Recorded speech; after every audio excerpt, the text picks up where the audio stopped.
Welcome, everyone, to episode 86 of the RDH Sports Podcast. I'm your host, Chad. Joined alongside me on this NFL Draft Day edition of the podcast is my brother, Tanner. How's it hanging over there in Tejas, dude? It's good. As you can see, Chad and I were ready. Unfortunately, this is all you're going to get today for the draft. Last year we did the draft bow tie uh, banquet. Maybe we call it that. Nice. It was Nice. it was fun. It was a good time, but sometimes life happens, and we're not going to miss it though. We're going to give you something instead, and that is a mock draft. Obviously, you've read the title of this. You're ready to go. So I won't waste any time. I'll let Chad get on away with it. Here we go. And just like Tanner mentioned, last year we did live stream the first round of the NFL draft. Shout out James from last year from all the comments and everything, and shout out Adam as well to just all the everything that went on with that and all the interaction we got with that one. Yeah, you mentioned it. Some life things have happened, and I can't really stream for 4 hours in a row right now. But we're going to give you a mock draft. It's going to be about an hour long, and I'm going to get into every single pick. Is this necessarily what's going to happen in the draft? Maybe some picks, but a lot of these are shot in the darks. Because I'm not going to lie to you, this year, these prospects they've been said that they're bad. They've said that they're good. I mean, there's just so many different narratives in the media. So that's why if you're here, welcome. And this is a voice of reason. You know what I mean? We're not going to just throw out random players. I'm going to throw out guys who I think are good. And I'm also going to throw out guys who I think are going to be taken. And guys who aren't going to be taken. And let me tell you something. I don't think Shador is going to be taken in the top 10. I'm just going to leave that nugget right there for you. And let's get into it. Number 1, Tennessee Titans. They take a quarterback. But it's not going to help. I'm sorry. It's just not going to help Tennessee. Tennessee takes Cam Ward, the quarterback, out of Miami. Look, no disrespect to Cam Ward. He's easily the number 1 quarterback in this class, in my opinion. But is he a number 1 overall quarterback? Right? Like, is he maybe, I saw the video of him saying he was generational. I don't know what it is with all these prospects in this draft saying they're generational. You don't need to say that. You're kind of just tag that. You know what I mean? But anyway, Cam Ward, he's easily the number 1 quarterback in this class. It's not even close. Pretty much the consensus number 1 overall because Tennessee's in such need of a quarterback. But that's why I got Cam Ward going here. Is he going to start his first year? Probably. Tennessee's probably going to throw him in. In my opinion, this draft, I wouldn't have any quarterback, no matter where I draft him, start the first year. He needs to sit minimum of 1 year. And the sweet spot for quarterbacks in this draft is not in the first round. Probably not even in the second round. Probably, maybe late second, early third. But you've got guys that Tanner has mentioned, Dylan Gabriel. You've got Quinn Ewers that are sitting there. You've got Alabama's quarterback that's sitting there that I can't remember off the top, Jalen Milroe. You've got so many different guys that's going to be sitting there in that second and third round range. If I was a team that needs a quarterback, that's where I'm drafting a quarterback. What do you think about Cam Ward going number 1 to the Titans? Pretty obvious, no? Yeah, you kind of talk around with people. You look around and look at media and news and all that kind of fun stuff. And this is pretty much where everyone's kind of decided Cam Ward's going to be that number 1 overall pick. He's just kind of locked in as the best, overall quarterback. I think in this draft, I think everyone's pretty much on consensus, unless you like Shador more, Jackson, I guess. But I think it's pretty cut and dry in terms of me and Chad. I think it's Cam Ward number 1. And if you're Tennessee, what's your biggest need right now? We had the whole Will Levis thing last year. It's got to be Cam here. It's got to be a quarterback, I think, or at least a dynamic playmaker, and I think Cam gives you that. So it makes a whole lot of sense. Like you said, I don't know if he's going to succeed in his first year. We really don't know. A lot of first-round picks haven't lived up to expectations recently, but we'll see where he goes, and I would love to see him kind of sit and learn for maybe a year, maybe even like Drake May kind of last year. We saw a portion of the season, just some time on the bench just to get him ready to go. But I like it. I think this is where it's going to go for the first overall pick. Yeah, and he's not necessarily the number 1 prospect on my board or Tanner's board, right? Like this is a guy that is the number 1 quarterback, like Tanner said. Mm-hmm. The number 1 prospect, in my opinion, isn't going to go in my mock draft until number 3. Next, we have the Cleveland Browns, which is Tanner's squad. And we have Travis Hunter going there. I got Travis Hunter, the cornerback or wide receiver out of Colorado, going to the Cleveland Browns. Here's my thing. If you look at Cleveland's needs, they really need a wide receiver, and they could really use a number 2 cornerback behind Denzel Ward. Well, Travis Hunter is come out and said that he wants to play both sides of the ball. That hasn't been done in the NFL, to my knowledge, at a high level. So maybe this is the first guy to do it. Maybe he does it in Cleveland. I don't know, like Travis Hunter in Cleveland. You know what I mean? Like that doesn't really scream Travis Hunter. But at the same time, this kid, I've mentioned it before. Yes, you can put the asterisk a generational player, because no one, I mean no one, has won the Heisman or done what he's done in college in a very, very long time. And I'm not talking D2 or D3. Like this, the stuff that he did at the cornerback position and at the wide receiver position were pretty incredible. But here's my last thing on Travis Hunter, and then I'm going to throw it over to Tanner to talk about this pick that Cleveland does. If I'm ranking Travis Hunter, he's not my number 1, my number 2, my number 3, even my number 4, maybe my number 5. He's my number 5 wide receiver, I would say. I've got McMillan that's sitting there at number 1, right? I've got Emeka Ibuka that's sitting there at number 2 from Ohio State, McMillan out of Arizona. You've got the kid out of UT, Bolden, that is just flying up draft boards. You've got Luther Burden III out of Missouri. And then I would put Travis Hunter there. So Cleveland would be taking kind of the number 5th wide receiver, and you could probably throw him at number 3 behind Michigan's corner and Texas's corner. So realistically, you would be getting the number 5 wide receiver and the number 3 cornerback. Like how much do you value that, right? How much of the value is that at pick number 2, right? So that's kind of the way I'm going with it. I don't know what he's going to be in the NFL, but I can tell you right now that when you've got versatile players and athletic players like that, they turn some heads. And I think he's going to continue to turn heads at a high level. And I'm interested to see what position he primarily plays. I understand he wants to play both, but what position is he going to primarily play? And is he going to start any of those positions? What do you got on this Cleveland Browns Travis Hunter pick? Dude, I can't wait for Cleveland to mess this up. No offense to the Browns, I love them boys, but this just feels like a type of pick that Cleveland's going to look back on in 5 years and be like, we just absolutely screwed this up. If it goes Travis Hunter's way, I'm not saying it will. I love the organization. I think Travis Hunter here is a great pick. I think it really is. I think him, Abdul Carter, would be awesome picks right here. I'd be really happy with either of them. Some people say Shedeur Sanders should kind of be in this spot for Cleveland. You know, they have Joe Flacco and the kid out of Kenny Pickett out of Pittsburgh.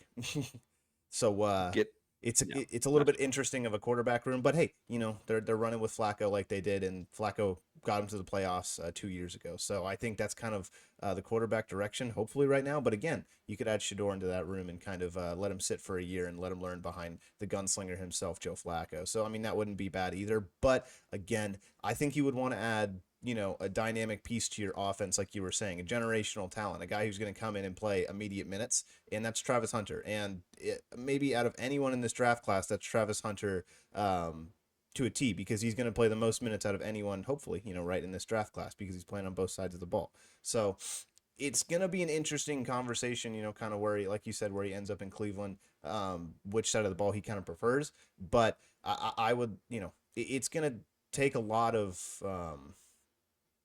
what's the word? You know, just patience, I think, with this pick, to see kind of how it goes in the NFL, see how you know, is he going to be able to play those both sides of the ball? How much on each side? You know, where's he going to prefer, stuff like that. So that's kind of why I jokingly said, you know, I can't wait for Cleveland to mess this up, because I feel like a lot of things just kind of happen that way in Cleveland with hard decisions and difficult playmakers, right? So he absolutely has a fit into his system, and we'll see if Cleveland's going to be the one that, you know, takes the most advantage of his talent. But obviously, love the pick. You know, I think I would be super happy with Travis Hunter. I would be super happy with Abdul Carter. I'm happy with a lot of players here that aren't a quarterback. I think that's kind of the baseline. I don't think Cleveland needs a quarterback. Obviously, they do. Don't get me wrong. But I don't think they need Shedeur Sanders at 2. I think the best player available, and I think that's either Travis Hunter or Abdul Carter. But I do kind of want to say too. I know the Browns are very high on him. Obviously, everyone is, but I know the GM over in Cleveland was kind of spotted at that Colorado pro day, which Travis Hunter catching balls for Shador Sanders, and that's not usually a thing. The GMs don't usually go out. It's some of those head coaches, right, and those NFL scouts and stuff like that. So the fact that you had I think it was a large portion of the Browns front office at that pro day means that they're looking at these guys, Travis Hunter and Shador Sanders, very, very, very seriously at this number 2 pick. So if this happens tonight, I wouldn't be surprised at all, and I'd be very happy. But we'll kind of see where that ball goes down the road when we get there, and kind of see how he plays. So we'll see. And it couldn't agree more. And in terms of the entire Cleveland front office being there, maybe showed your cards a little bit, but again, you kind of know who the consensus number 1 is going to be, and could be smoke. Could be complete smoke. Could be complete smoke. Who knows? We don't blow smoke though. We know what we're talking about, right? New York Giants are number 3.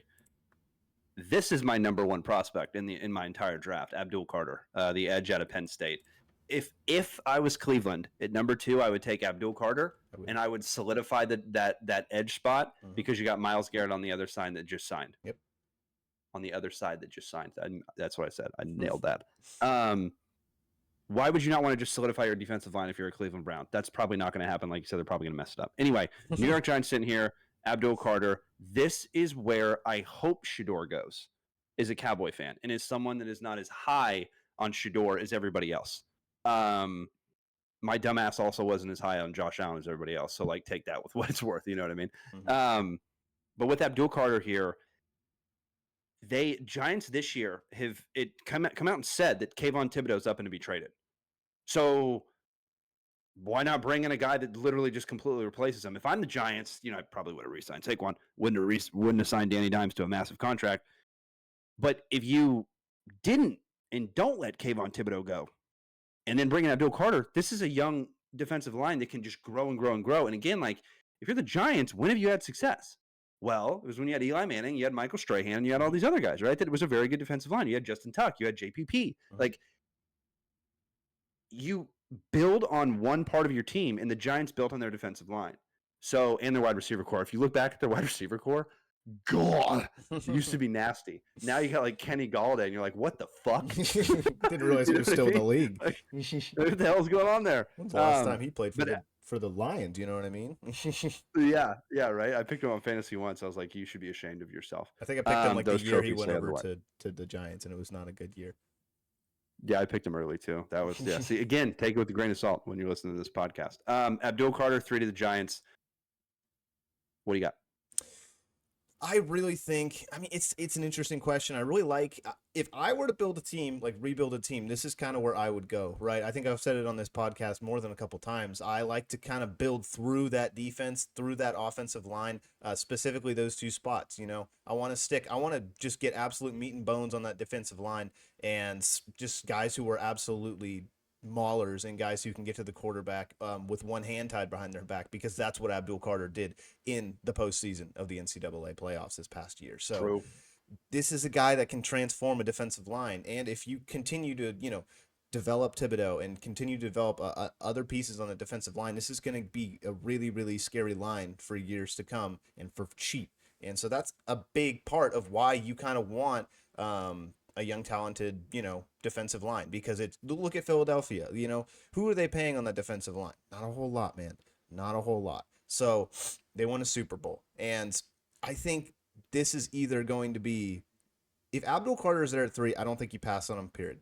If Cleveland doesn't go Abdul Carter at 2, I think you grab him here, and then you just figure it out with quarterback in the second round, because there's going to be a lot of good guys there, right, at the 3rd overall pick in the second round. But it also kind of begs the question, who is their quarterback? We talked with Cleveland, they have Joe Flacco. They have someone there that's going to kind of be that replacement right now. Giants don't have that kind of guy. I get it. We got Cutlets, dude. Tommy Cutlets. There you go. Tommy DeVito. He didn't do great.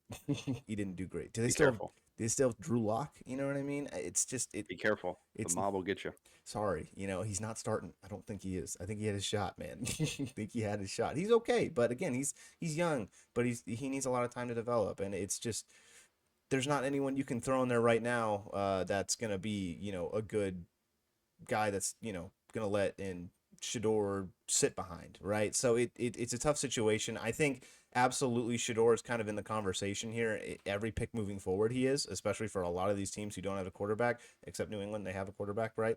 But it's going to be that conversation. What do you value more? Do you value that offense? Do you value that time? Do you value if Shador is if you think Shador is that guy, if you think Shador is franchise quarterback, I think you pick him here. I really do. But if you have any doubts about him, I think you go Abdul Carter because I think that man is a lock, as we like to Well, say.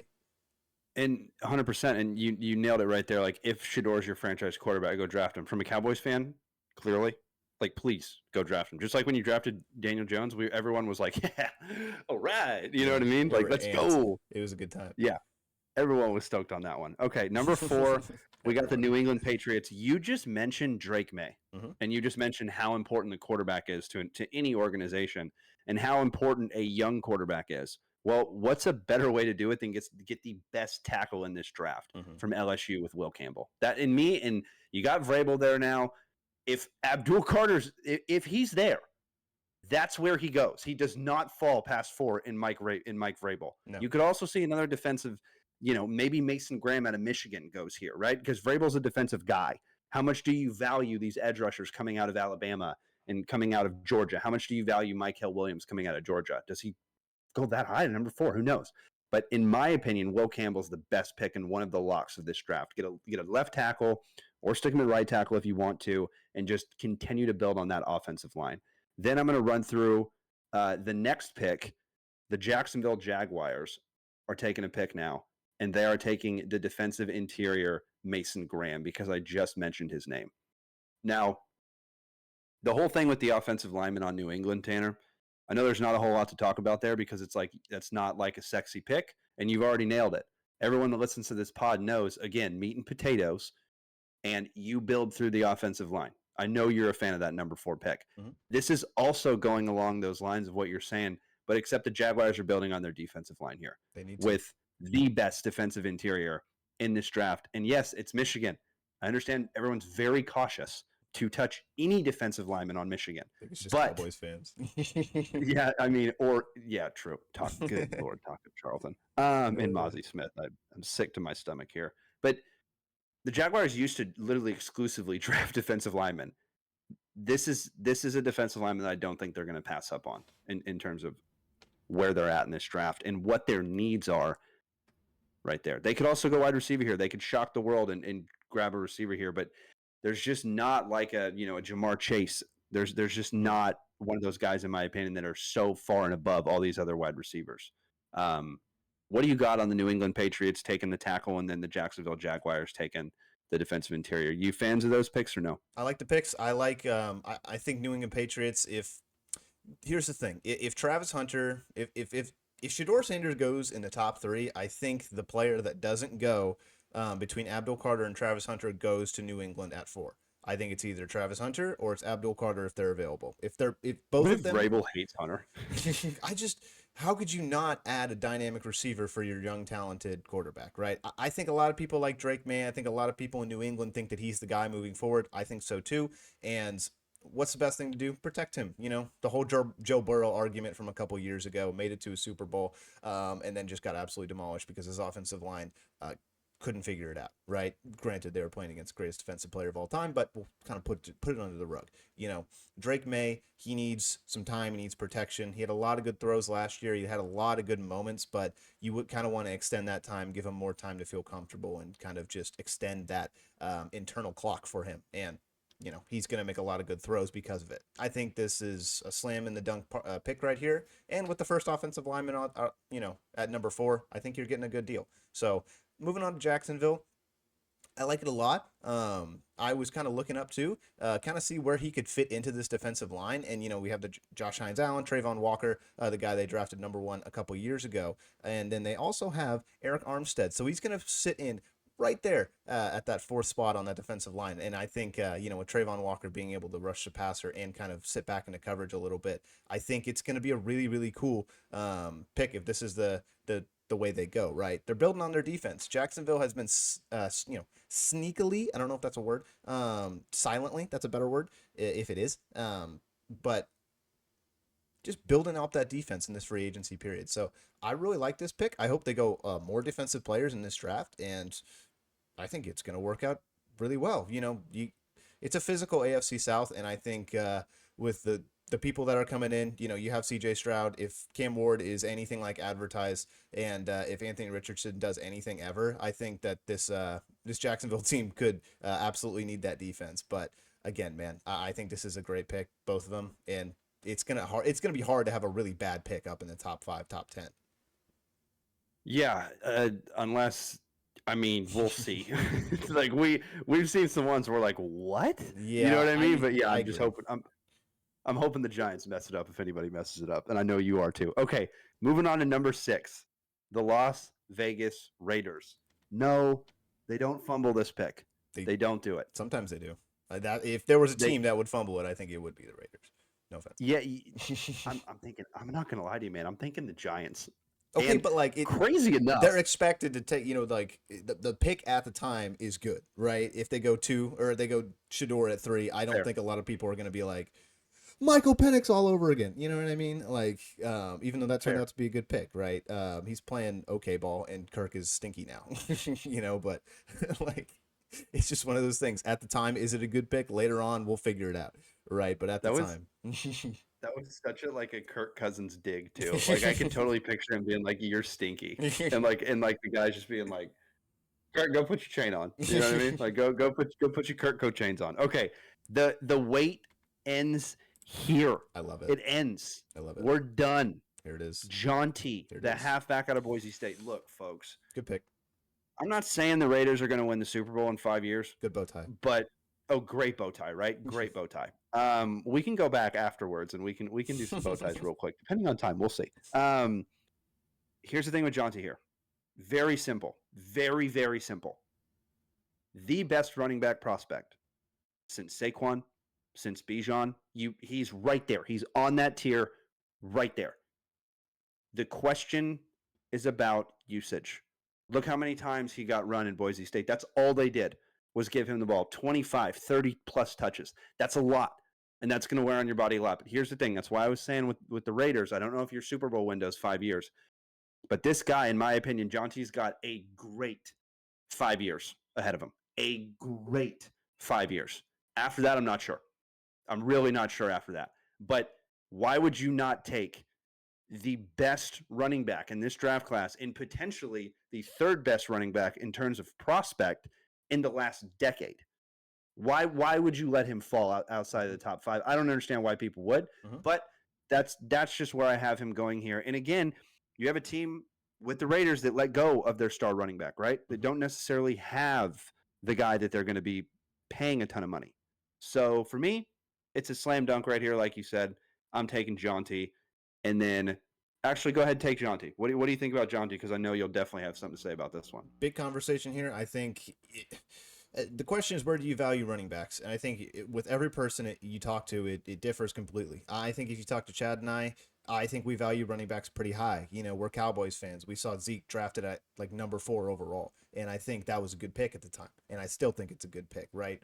It's kind of the similar situation with Jaunty. It's like he's fantastic. He's an amazing halfback prospect, and he's probably the best one we've seen in a long, long time. So where do you value that? Do you value it over guys like Will Campbell, like you were saying with Mason Grant, like guys that are like not the sexy pick, but could be, like it, if you're New England at 4, do you go ahead and take, do you take Genty here? Because is he kind of that guy? Is he going to kind of transform your offense? Is he going to take the load off of Drake May? It's a good question.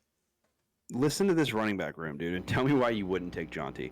Zamir White, Isaiah Spiller, Raheem Mostert, that's your guy, Sincere McCormick, Dylan LeBeau, and Chris Collier.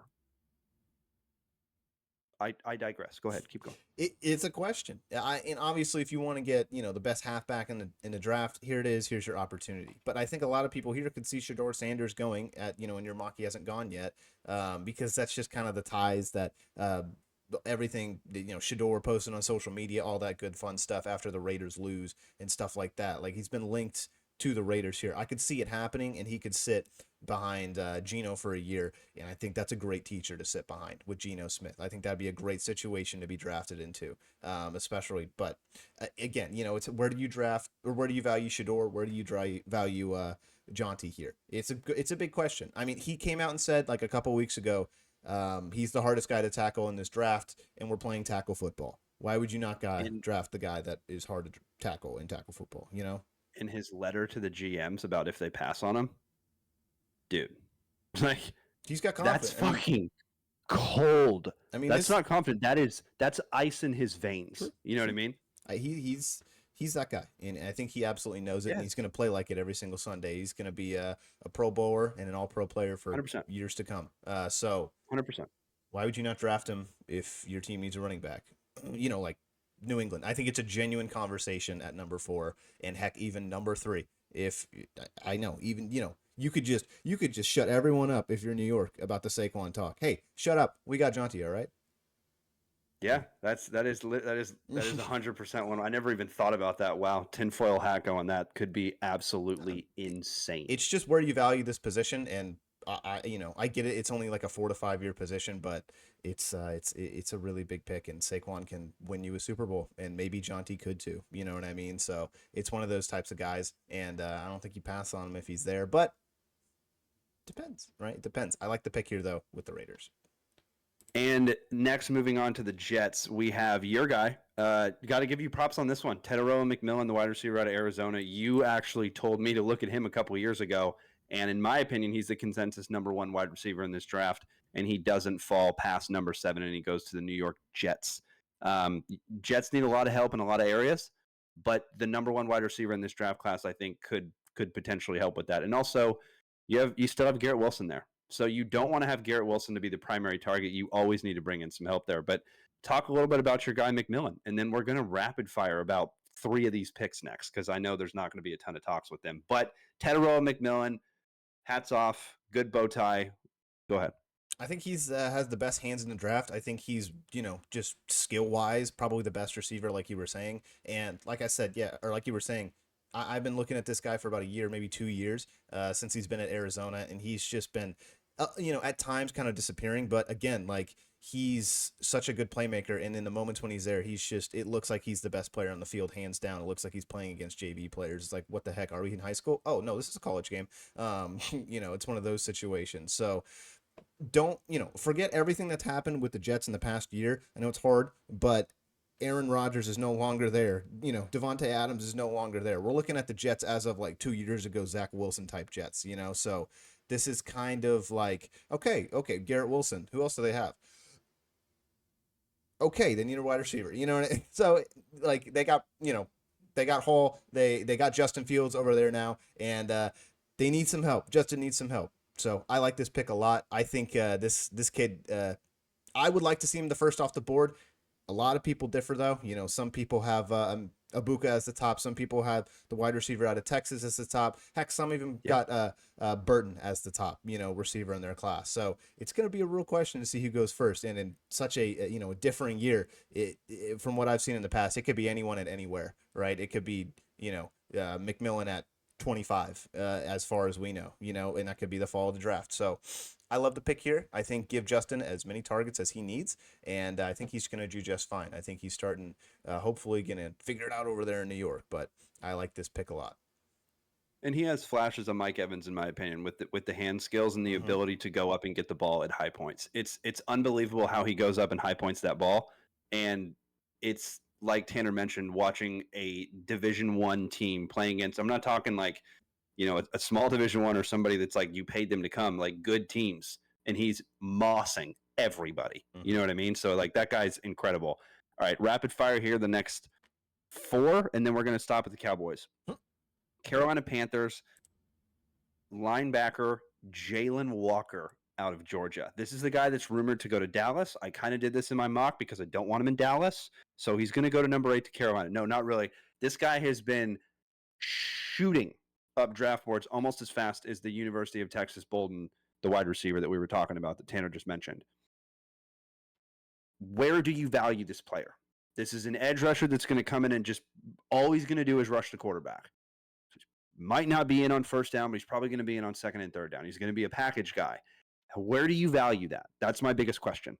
Then the New Orleans Saints at number 9. That's right. Take another defensive interior or defensive tackle out of Mississippi, Walter Nolan. There's 2 defensive tackles being taken in the top 10 and a running back. You know how many people probably just went, I'm not watching the rest of this mock after that statement. You know what I mean? Well, we'll be seeing you. You can do whatever now. you want. You can do whatever. Oh, and this is and if they're still here, this is going to be the kicker. I want the Thundering Herd to go in the top 10, baby. At number 10, we got the Chicago Bears, and we got Mike Green, the edge out of Marshall. I like just saying, hold the phone, Chicago. I can come in and help this team big time. And I don't think it's out of the realm of possibilities here because Mike Green is a top 3 edge rusher, in my opinion, in this class. So ceiling-wise, you're seeing what you're getting, but this is a guy that can immediately come in and help the Chicago Bears. And they can't go wide receiver. They can't go running, like they could go running back, right? Maybe, but Jonty's already gone, so they're not going to. The North Carolina kid, that would be the only guy that could go. But yeah, maybe that's a reach. 100%. And for me, I wouldn't touch him unless he's in the 20s.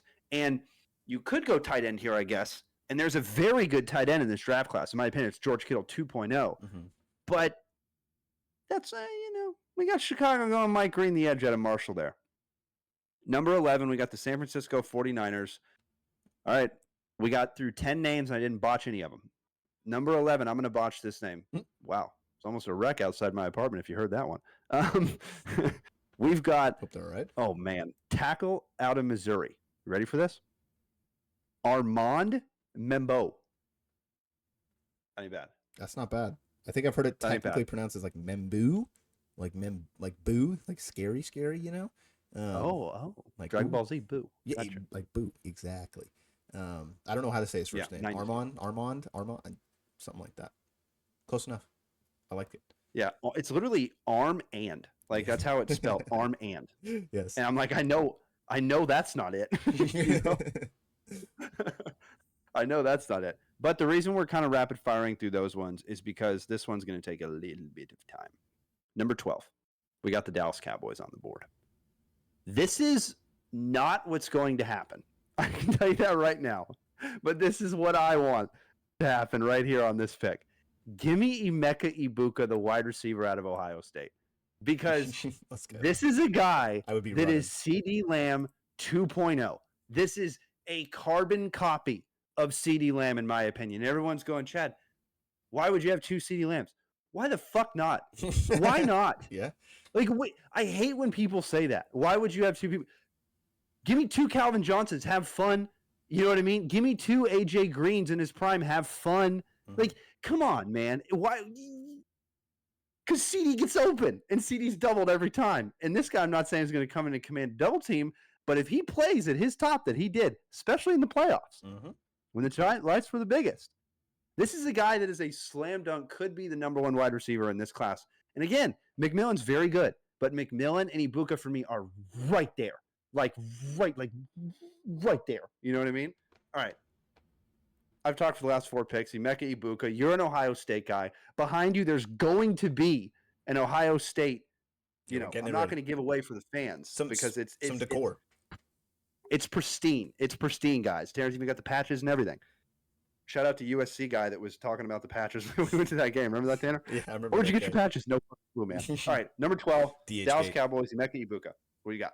So, if this happens, like if this happens tonight, this would be otherworldly. I would be over the moon because I think this would just be awesome. I don't, like you said, kind of with your argument, is he CeeDee Lamb? Yeah, he's very, very similar. But like, you can put CeeDee Lamb on any part of your offense, and he's still going to get open because he's one of the best receivers in the NFL. I agree with you. I think it's a stupid argument to have 2 of the same type of receivers. You know, it's like, shoot me, right? Like, who cares? So. Unless it's like 2 slots, right? Like, obviously, you can't have just like 2 slots. Like Tanner just said, they can both line up anywhere. Keep going. Like, if your whole roster is just like, like Tyler what Lockett. Tyler Lockett, Wes Welker, and like Brandon Cooks.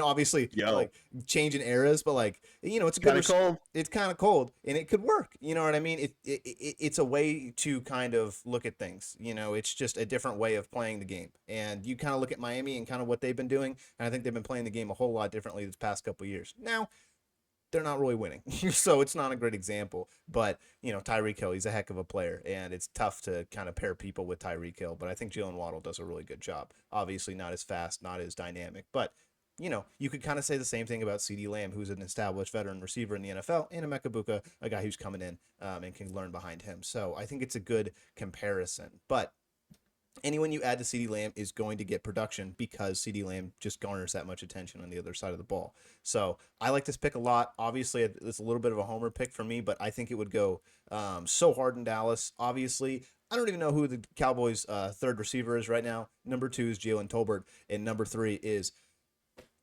Yep. All right. So a wide receiver is going to be taken pretty early on in this draft, I think, and we got a lot of good ones. So how about add another dynamic route runner to kind of run those kind of underneath routes, who can kind of stretch the field if he needs to and get open, because everyone's going to be looking at number 88 over there in Dallas. So just saying, I think it's a great pick. I think it would go just do like everything for the Cowboys. Obviously the other pick is, we need like linebackers, right? We need linebackers, we need corners, we need a running back. Obviously that's the big one, Lineman. right? But like, I think it's best player available here. If Jonty's not here at this pick, I don't think he picked running back. And I could see Hampton going here. I wouldn't love it. I really wouldn't like the pick, because I think it would be a reach, and I think Dallas could get a really good running back in the second, early in the second, or if they want to trade back into the first, I think that could be the running back spot. But I like this pick right here. I think it's you give Dak Prescott. Look at what Dak Prescott did with Michael Gallup, CeeDee Lamb, and Mari Cooper. He had one of the best seasons in Cowboys history. So let's just run it back and see if he can do it again. You know what I mean? Give him the weapons and see what he can do. He's a talented quarterback, and it just gives him more open receivers. Oh no. Oh darn. Right? So I love the pick. I think it would be an outstanding pick, and I'd buy a jersey that night.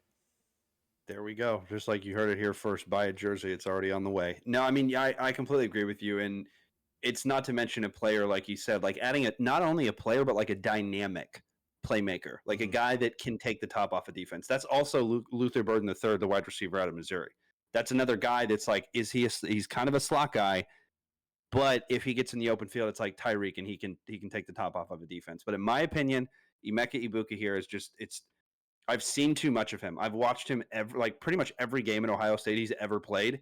And yes, there are times where he disappears, but when he's locked in, it's a spitting image of CD, like I said. Okay, 13, the Miami Dolphins take Jadahi Barron, the cornerback out of Texas. Crazy to me that a cornerback doesn't go in the top 10, but honestly, that's kind of where these guys fall in line. Then at number 14, the Indianapolis Colts take George Kittle 2.0, Tyler Warren, the tight end out of Penn State. This is a guy that's going to come in and not only immediately help your quarterback, but make an impact immediately on your quarterback, right? Because you've seen what happened in Las Vegas with Brock Bowers. He was the only bright spot on that entire offense. He had a disgusting season, Pro Bowl season, one of the best rookie seasons of a tight end of all time, and is the guy that they're going to continue to build that team around. I know tight ends don't get a lot of love, especially in the draft, but this kid, Tyler Warren, like this is the guy, in my opinion, that is 100% George Kittle 2.0. And again, George Kittle coming out of Iowa wasn't necessarily the George Kittle that he is now, right? He wasn't the highest prospect in terms of ranking that year. This guy should be. He blocks, he catches, and he runs routes pretty decent too. In his stride, it is literally, just go watch one game. Go watch a YouTube highlight before this draft if your team gets this kid. He is Gronkowski when he runs, and he's George Kittle when he blocks and when he catches. It's unbelievable. What do you think about Tyler Warren here? I know you're a fan of these dynamic playmakers, and I know that Tyler Warren is a playmaker in your mind.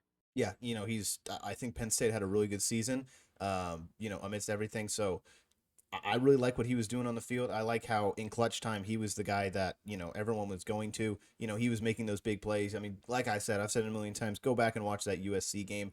That is the game that I would just put a crown right on his head, because I think that he won it by himself. So I really like this player. I think, we kind of had Brock Bowers this past year come out, and you've seen the type of impact that a tight end, a pass catching tight end, honestly, a guy who can do everything, that can do Everything. in the NFL. And Brock Bowers, he showed that on a bad Raiders team, they've already picked in this mock draft.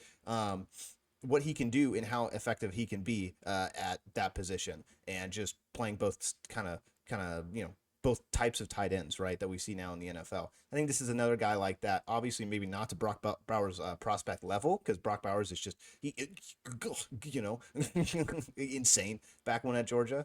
So this guy is just like maybe like a tier below, but not by much. Not by much. I think he has so many different types of things that he's really good at. And I think George Kittle's an excellent comparison. He's just a guy that's just has super tons of motor. That's just gonna just he's like an offensive lineman if he was only if he could catch the football, right. That's kind of where I look at him. So love this pick. I could see him, I could see this guy falling. I could see a lot of teams not looking at this guy as seriously as we are, and I could see him falling too. I think that could be 100% a possibility, and some guys get a really good slam dunk pick out of it. But anywhere here, I would love him. I like it a lot. Well, and this is like, because like you mentioned, falling, like Buffalo takes their tight end a couple of years ago, right? And he fell all the way. He was the number one tight end prospect in that draft class a couple of years ago, and he fell all the way to the end of the 20s. It could happen, but to me, Tyler Warren, you pretty much nailed it. Brock Bowers was the best tight end in college football every year he was there, and it wasn't even close, which doesn't usually happen. Usually you have like a consensus like, what about this guy? It's like, no, he's not even close to Brock. That's the same with this kid. So for me, he is the number 2 tight end prospect that I've seen, literally aside from Brock Bowers and honestly like Kelsey in Cincinnati. Okay. Atlanta Falcons at 15 take a linebacker out of Alabama, Jihad Campbell. It's just another linebacker goes in the top 15. Oh, and it happens to be from Alabama. Like what? This is a guy to me that can rush the passer, also can drop back into coverage a little bit too. Atlanta needs a lot of help on the defensive side. So I think that's kind of where they could go in this draft, and adding a guy that can rush the passer is never a bad thing, especially at 15. The Arizona Cardinals at 16, there's a lot of different ways they could go here, but I think that they really need help at the cornerback position. And Will Johnson might be the number 1 cornerback out of Michigan on a lot of people's boards. He's my number 1. Yeah, and so why not have Will Johnson sitting there in my mock draft? I have the cornerback out of Texas, Jadahi Barron, going a little bit higher, but there's always a surprise, right? We just mentioned it and just had the conversations with the wide receivers. Sometimes you think Emeka Egbuka is your number 1, but then you go McMillan, right? Sometimes you think Barron's your number 1 in terms of cornerbacks out of Texas, and then you go to Michigan instead. So Will Johnson for me is my number 1 cornerback as well.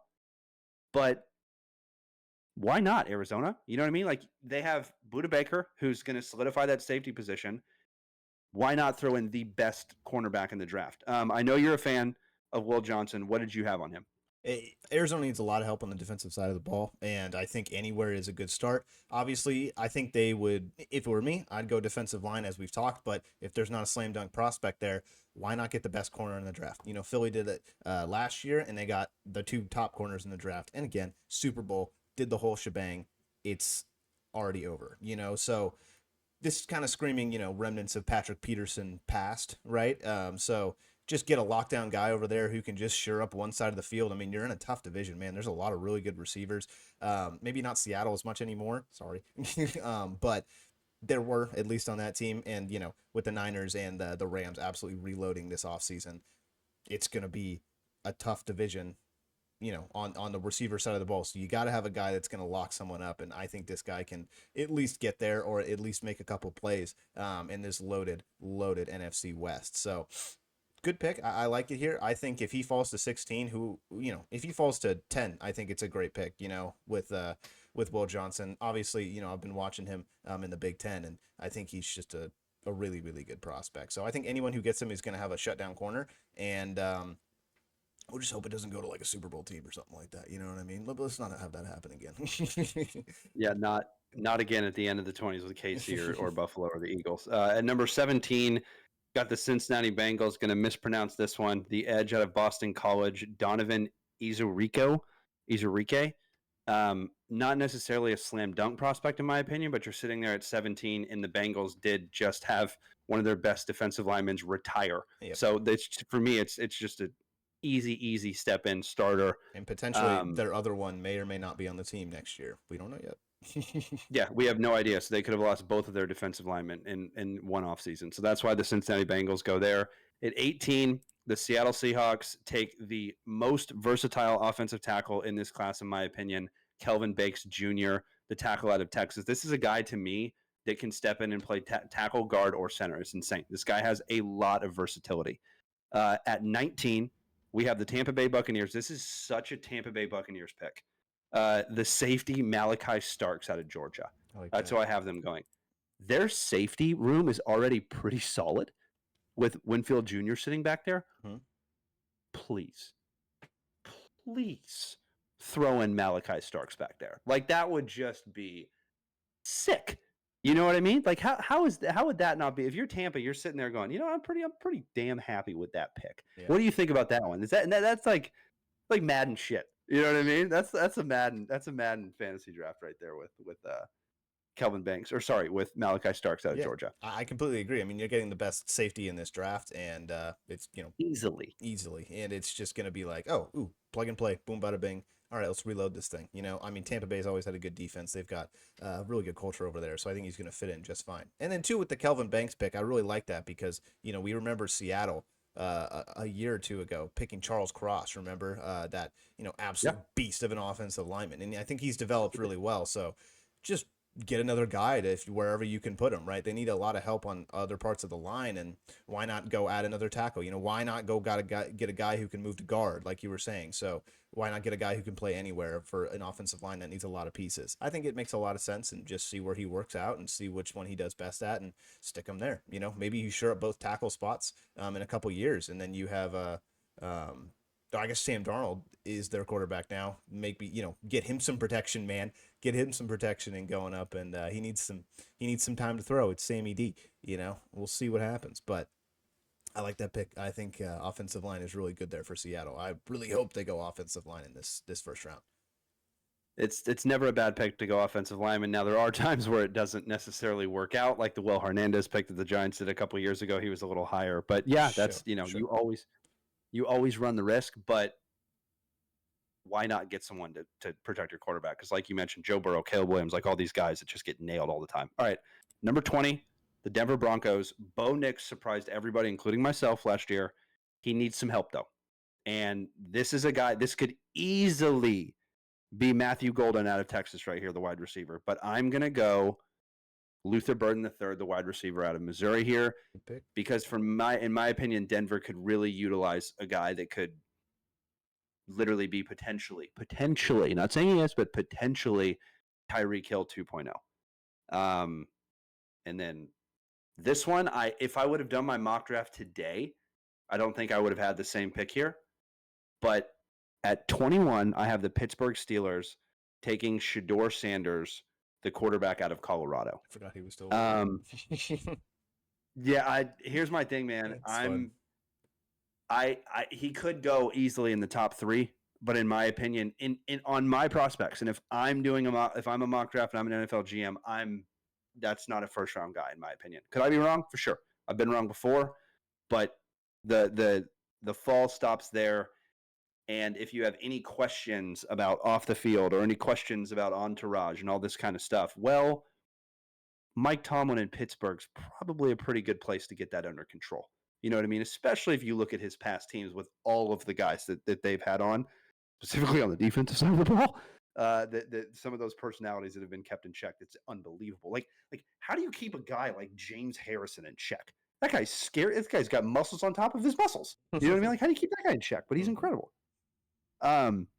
That's why I got Steelers, and they need help at quarterback. Like they do. You know what I mean? Last year they had Russ and Justin Fields. So that's what I got. That's what I got them going. What do you have on the Denver Broncos taking the wide receiver, and then the Pittsburgh Steelers taking Shedeur Sanders? Is it a lock for the Pittsburgh Steelers here to take a quarterback? Doesn't matter. If Shedeur's off the board, is this Jackson Dart? It could be, but I'm also not as high on Jackson Dart. So I'm the wrong person to ask that question. Okay, when insert quarterback name, your number 2 prospect, Jalen Milroe, whatever. You know what I mean? Whoever it Yeah. may be, right? Yeah. Is it gonna? I think it has to be. You know what I mean? Like it's got to be a quarterback, right? I don't know. You would think. It's got to be. I mean, what? Unless Aaron Rodgers, decides to finally make his mind up and go to Pittsburgh, I think this should be a quarterback. And obviously, Aaron's open to, developing a young guy. And who better to develop than a great quarterback prospect in Shedeur Sanders or heck, even Jackson Dart, like we were saying. So I like the pick here. I think it pretty much is going to be quarterback, but it could be a Pittsburgh pick, just defensive guy, just a nasty, nasty linebacker or corner. And I would just be like, okay, yeah, makes sense. You know what I mean? But I think quarterback's where they're going to go here. They haven't had a lot of success here, but I think you kind of double dip here. And the other dip was Kenny Pickett, right? And you just kind of just like, that didn't work out. It was a good story, but this is an even better story, right? So maybe it works out. I don't know. Shedeur, I think he needs a lot of time, but if he goes to Pittsburgh, he's got a really, really good situation and a lot of really great receivers to throw to as well. So there's no excuse if he goes to Pittsburgh. But with Denver, I like the Luther Burton pick. We talked about him at length, and you need more ammunition for Bo. He's just a gunslinger, and he needs guys to throw to. So he made a lot of really, really good plays last year with a lot of nothing at receiver. No offense, but just I would love to see some more talent in that wide receiver room. But I like those 2 picks so far, but Shedeur going at 21, I think would surprise a lot of people. But there's nothing, it can happen. It's easily can happen. It just depends on where these guys value Shedeur. I think the media has made a big deal out of Shedeur, and if that's where they actually are valued on GM's boards, it's gonna be interesting to see tonight. But he has such a big range. He's got such a huge, massive range, and even me, I don't even know if he's my number 2. So it's crazy. He's not mine. He's not mine, and I have a second round grade on him. But still, if you said it in the beginning of this episode, no matter if you have a franchise quarterback on your board, you're going to go up and take him. Of course. So maybe he stays till 21, maybe he doesn't. Okay. 22, the Los Angeles Chargers. This is just such an easy pick for me. They take the tight end Colston Loveland out of Michigan. Your coach is from Michigan. You've had this guy. You've recruited this guy. You need help on the offensive side of the ball. Slam dunk, easy there. Green Bay Packers then go and take James Pierce Jr., the edge out of Tennessee.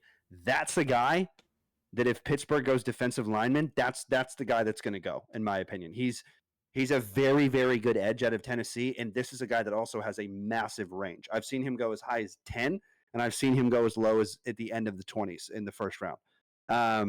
But we'll see what happens there.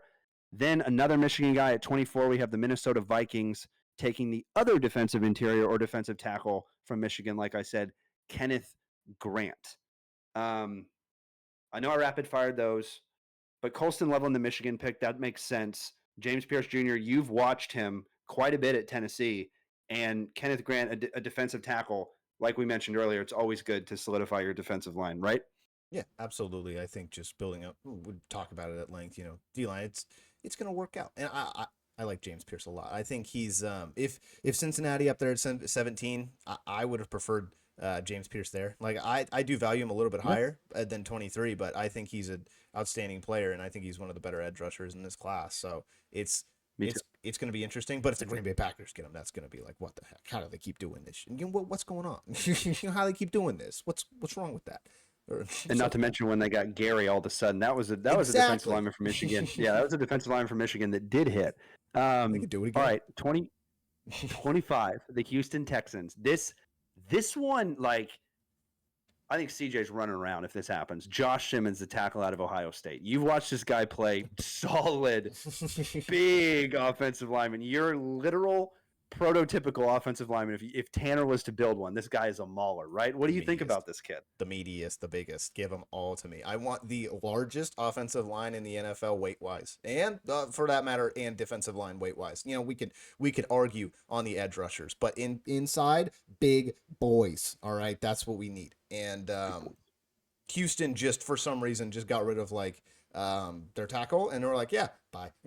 Give us some picks. We'll see ya. goodbye. He's pretty good, but who cares, right? So I think this is going to be a tackle. I think Houston has to get a tackle here because CJ already was getting sacked a lot last year, and you just got rid of the biggest part of that offensive line. So like now it's nothing, and it's going to be even worse, on paper, right? So you have to go out and get a guy at least.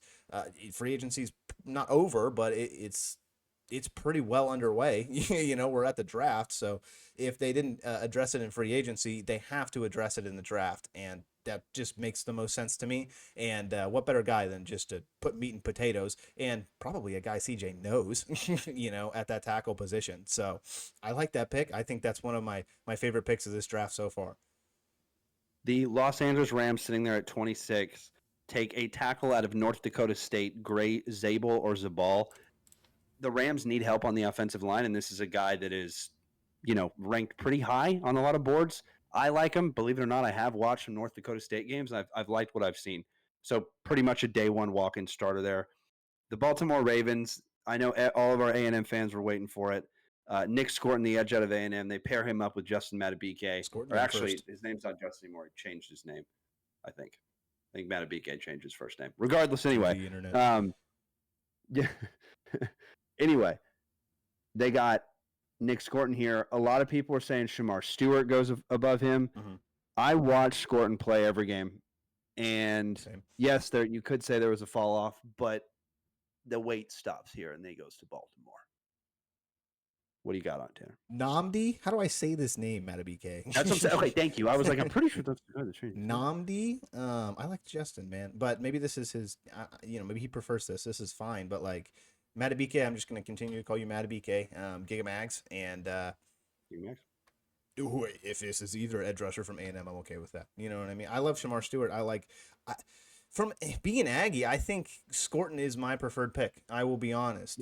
I think I just watching every game, watching how he's developed, watching how he's played at A&M. I think he's got, yeah, sure, like you said, he did fall off a little bit, but like he's in the moments that he was there, he won games for A&M. He won games by himself, single handedly for A&M. So maybe not to the level like Myles Garrett, but he's somewhat close, man. Like he's up there. He's being a menace in that backfield pretty much every single game, and I feel like for a while during this past season, the defense of A&M was like the reason they were good. That was the reason, like, oh, here we go. You know what I mean? This, like, before the whole Marcel Reed, maybe even a little bit in the Marcel Reed era, but like Nick Scorton, he's making plays.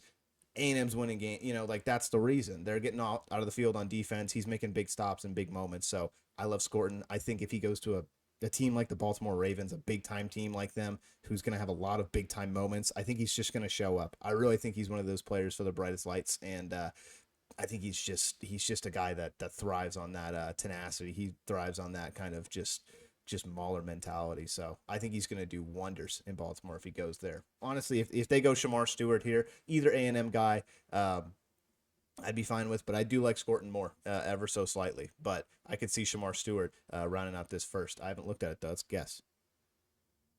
You kind of nailed it. All right. Then at 28, this would be, in my opinion, the best pick of the first round if it were to happen. I don't think it will. But the Detroit Lions take Matthew Golden, the wide receiver out of Texas. The Detroit Lions pick their guys and who they want to pick. And I understand they have two. You could argue they easily have a number one with Amon-Ra St. Brown, and then Jameson Williams there as well at number 2. But add Golden, and this offense just gets even crazier and scarier. Speed. Yeah, speed. Pure speed. Literally speed. Just pure speed on that team. Number 29. The Washington Commanders. 2 running backs go in the first round. Omarion Hampton, the wait is over, out of North Carolina. There it is. Washington needs some help on the running back side, and this is clearly the number 2 in a lot of people's books. So I don't think it would be a bad pick at all. And then you get into these 30s, and you get into these guys that are like, okay, if they hit, goodness. You know what I mean? Buffalo Bills, they take Trey Amos, the cornerback out of Mississippi. He's gone as high as like 18 I've seen, but every year it's like you're sitting there saying Buffalo needs a little bit of help on their cornerbacks, right? Well, this is a guy that every year. And so I think this is a guy that can come in and easily help them do that. The Kansas City Chiefs, they always add tackles or receivers, it seems like, at this end of the first round. So I'm going to have them following that trend and taking Josh Cornerly Jr., the tackle out of Oregon. And then lastly, to finish this mock draft, we have the Philadelphia Eagles taking the Aggie, like Tanner said, Shamar Stewart, the edge out of Texas A&M. It's a good pick. So that wraps up essentially the mock draft. Now, there were some surprises. There were also some ones when I was reading it. I'm like, why the heck did I do that? But that's okay, because no one has any freaking idea what's going to happen on draft day. And really this year, outside of number 1 with Cam Ward, you don't know what's going to happen 2 through 32. So it's going to be a complete toss-up, like you said. So it's going to be a good draft, though. I'm going to be out there watching the draft with my pen and my paper and crossing out my guys. This year was not as much work in terms of the draft because no one knows what's going to happen in this one, it seems like. You know what I mean? Like I'm saying, this one, there's always a consensus. And this year, there's just not one. No one has any idea. No idea. But I think that's pretty much it. That's pretty much all we got. Next week, what we're going to do is we will discuss. I'm not saying I'm going to give you a grade, but I may or may not give you a grade for all these drafts for these NFL teams. And then obviously we're going to keep always talking playoff hockey. Playoff basketball's here as well. We talk a little golf, a little UFC. We're going to keep it going with sports. Tanner, what else you got for the folks to send us off? Before we go, Chad, can I get a Dallas? Cowboys. Yeah. And then can we get another Dallas? And then Cowboys. I like that one. I like that one too. Can we get a third Dallas? Cowboys. All right. I like it. And I'll throw at the end there a Dallas Stars. I'll throw that one in there too. I was like, all right, we're talking about draft. I'm like, what are you gonna do? Yes, Dallas. Come on, give me Dallas Stars. You know what I mean? Taking 2 games, only leading less than like 60 seconds or 63 seconds or something like that. Give me the Stars. Let's freaking go, Dallas. Let's roll. Dude, I was amped last night at like 12:30 or whatever it was. Same. I gotta, yeah. Game. Go watch. Woke up the whole fam. Go watch the playoffs for NBA and the NHL. They've been fantastic so far, and I'm sure we'll be talking about it in the near future. But of course, we are a football podcast, and you're here for the draft, so that's why I always saved it till the end. But I think we're good to go, and good luck all the NFL teams tonight. And like I said, we may or may not be doing the draft bow tie banquet next year, but unfortunately, this year, you get a great mock draft instead. I mean, that's pretty good. Oh, no. On draft day, right before the draft starts, we're dropping you guys a mock draft. Exactly. Yeah, you thought we were only going to give you one. No. We're going to give you 2. All right, folks. We will catch you next week. Later.